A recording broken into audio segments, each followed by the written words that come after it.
E a gente continua falando de assunto bem sério aqui no MS Record. Um levantamento preocupa a Delegacia de Proteção à Criança e ao Adolescente de Campo Grande. Só nos primeiros 4 meses de 2014, são registrados todos os dias 2 boletins de ocorrência de casos de menores de idade que tiveram fotos íntimas divulgadas em redes sociais.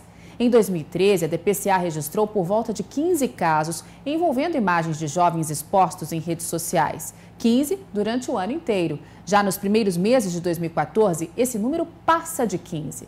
A delegada Regina Márcia Rodrigues, titular da DPCA, que hoje está aqui com a gente, acredita que esse estouro de denúncias tem tudo a ver com a popularização do WhatsApp entre os jovens. A troca de mensagens através de textos é chamada de sexting, união de 2 palavras em inglês, sex, que é sexo, e texting, envio de mensagens. Mas o que pode ser encarado como diversão pelos adolescentes, na realidade, é um crime, né, doutora? Boa tarde. Boa tarde. Realmente é um crime o mau uso desse aplicativo, o mau uso da rede social, o mau uso de todas essas ferramentas que estão aí para que sejam servidas, para que sejam usadas, para que seja que traga mais a nossa comunicação, facilidade. Né? Exatamente, a nossa comunicação elas acaba tendo mau uso e esse mau uso pode levar a pessoa a responder por um crime, inclusive a ser presa por conta disso. Doutora, explica para mim por que o WhatsApp, que é um aplicativo de celular, é o que mais preocupa a polícia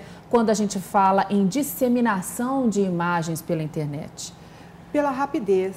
Ali está no único dispositivo, tanto a fotografia como a facilidade de divulgar essa fotografia. E os jovens têm usado muito esse aplicativo, ou seja, eles tiram uma fotografia, imediatamente já repassa essa fotografia para alguém, normalmente de sua confiança, e essa disseminação, essa propagação é quase que instantânea. Você pode definir um grupo e passar para todos os grupos, para todas aquelas pessoas num determinado momento ou no mesmo momento. Em apenas um clique, né? Em apenas um clique. E você estava me explicando, inclusive, que quando chega a denúncia, vocês conseguem frear essa disseminação do vídeo por outros sites, mas pelo WhatsApp é mais difícil? Pelo WhatsApp, justamente por isso, quando essa imagem é divulgada e é repassada, ela espalha muito rapidamente. Então, nós temos condições quando a pessoa já vem na delegacia, traz para a delegacia todas as informações, para quem que ela mandou, o que ela mandou, e o nome do hall, o hall de pessoas que estavam ali, que estava nessa agenda, nesse contato, que poderia ter recebido. Então, nós chamamos essas pessoas aqui e dizemos para ela que elas podem incorrer em crime, que elas estão incorrendo em crime, repassando essas imagens e por conta disso, desse contato, e também chamamos essas pessoas à responsabilização, isso pode terminar ali. Porém, essas imagens, elas são divulgadas. A partir do WhatsApp, ela passa para as redes sociais, passam então a ser difundida e vão parar, inclusive, em sites internacionais, onde o rosto, o corpo, a intimidade dessas meninas passam a figurar em sites de prostituição, em sites de cenas de sexo. Aí a imagem não tem mais dono, né? Exatamente. Agora eu vou pegar a deixa que você passou para mim e vou te perguntar sobre a questão dessas pessoas que repassam. Pode não ter sido elas quem produziu a imagem, sim, mas o fato de repassar incorre em que tipo de crime? Olha, o Estatuto da Criança e Adolescente, ele diz desde o reproduzir ou produzir esse tipo de imagem até o divulgar, o transmitir, o repassar. Então, desde o artigo 240 até o 241E, ele trata desses assuntos, ou divulgar, transmitir, produzir, disseminar. Está tudo no mesmo patamar. Tudo no mesmo patamar, tudo inserido no mesmo artigo ali, na mesma definição. E entre o artigo 240 e 241E, trata sobre imagens de crianças e adolescentes em cenas de sexo explícito ou imagem pornográfica. Então, estão definidos ali os crimes e também quem pode incorrer esses crimes, que são desde as pessoas que fazem, que produzem esses crimes, até aquele que divulga, aquele que alicia, aquele que chama, aquele que induz, que traz as pessoas, que faz esse aliciamento mesmo, todas as pessoas ali que participam desse evento, eles podem responder por esse tipo de crime. E a punição incorre em prisão, por exemplo? Sim, regime fechado? Regime fechado, é pena de reclusão, as prisões vão desde 4 anos até 8 anos de reclusão, regime fechado.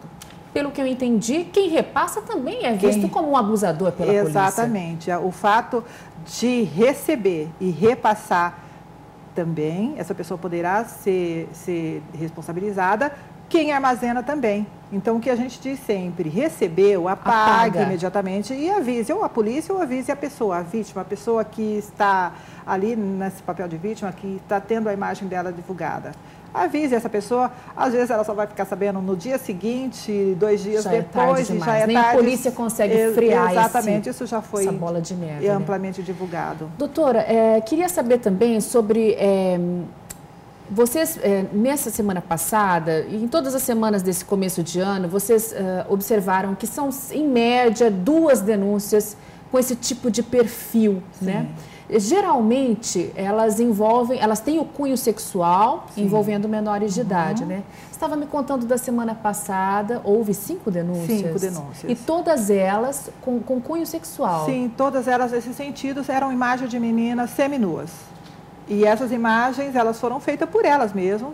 São selfies que eles falam. Exatamente, hoje, né? Feita aquelas fotografias produzidas por elas mesmas, elas repassadas para uma terceira pessoa.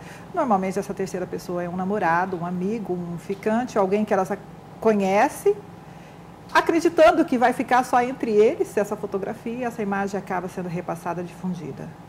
E aí a imagem da pessoa fica comprometida. Comprometida. Né? A intimidade dessas meninas ficam comprometidas, né? A gente tem uma cultura aí que é bastante severa em relação às mulheres, né? Em relação à exposição do corpo, em relação a essa exposição toda. Então a imagem, essa intimidade dessas meninas, elas precisam aprender sobre isso, a aprender a se preservar e cuidar de si.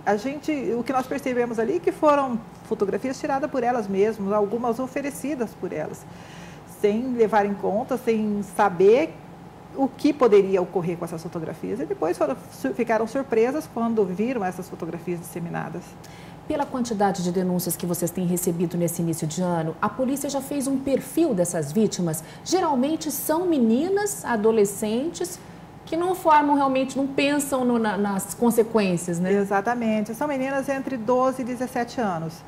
Até 17, antes de completar os 18, porque esse perfil, essas meninas, esses casos, são aqueles casos tratados pela DPCA. Mais de 18 seria outra delegacia. Então, o que chega para a gente na delegacia, normalmente, é entre 12 e 17 anos. E meninas tranquilas, meninas estudiosas, meninas que não têm um perfil de ser mais rebelde, meninas que acreditavam. Algumas acreditavam que aquelas fotografias iriam ficar entre elas e a pessoa para quem elas passaram. O grande problema é que elas veem isso como uma brincadeira, e não é brincadeira. Não é brincadeira. Falando sobre essa questão ainda, doutora, as pessoas repassam as imagens, você falou da questão de quem repassa também comete o crime, né? E tem um dos motivos pelos quais nós chamamos aqui foi justamente mostrar aos telespectadores que as vítimas desse tipo de situação, elas são realmente abusadas. Sim. Quem assiste as imagens, ocorreu uma situação semana retrasada, né, de uma adolescente de 13 anos numa escola pública, ela teria feito sexo oral em colegas naquele ambiente escolar. Geralmente quem assiste tem um ponto de vista muito crítico e fala, não, olha aí, ela não foi abusada, não. E o que a gente queria que você explicasse aos telespectadores aqui nos assistem, principalmente aos jovens, é que isso é um caso de abuso, sim. Mesmo que haja consentimento. Sim. Mesmo que, porventura, ele estivesse sorrindo nas imagens. Mesmo que tivesse sido produzido e repassado, transmitido por elas no primeiro momento e depois uma terceira pessoa retransmitiu essa imagem. Essa terceira pessoa retransmitindo, ela responde por esse tipo de crime. Então, o que a lei deixa bem claro é que não depende da circunstância, não depende dos motivos. O fato de ter repassado, retransmitido, divulgado imagens dessa natureza, contendo cenas de sexo explícito ou pornográfico envolvendo criança e adolescente, eles são passíveis de responder por crime. Para a polícia e para a justiça, um menor de idade não tem consciência plena do que faz. Exatamente. Isso é importante que a gente divulgue. Exatamente. Né? As pessoas criticam, falam mal, punem, né? A sociedade pune essa pessoa que foi vítima, mas na verdade não é bem assim. Realmente uma adolescente de 13, 14 anos não tem mesmo muita noção do que está fazendo. O que é importante é que ela entenda que precisa preservar a própria imagem. Exatamente. O que a lei prevê é justamente isso, essa proteção, que essas meninas sejam protegidas até completarem os seus 18 anos e que, entendendo que elas não têm uma plena consciência do que está fazendo e, por conta disso, quem se utiliza de uma imagem dessa natureza responde por esse tipo de crime. O que a lei realmente se preocupou foi com esse fato de que tanto menina, nós falamos aqui muito de menina, porque a grande maioria são meninas, mas meninos também. Tanto homens como mulheres, menos de 14 anos. No caso de ser, mesmo consentindo o ato sexual, ele vai ser vítima de estupro de vulnerável, do crime de estupro de vulnerável. E nesses outros casos, independente, antes dos 18, meninos e meninas também podem ser vítimas, os homens também. Tá certo. Obrigada pelas informações. Eu conversei aqui com a delegada titular da DPCA em Campo Grande, Regina Márcia Rodrigues. Boa tarde, Regina. Boa tarde.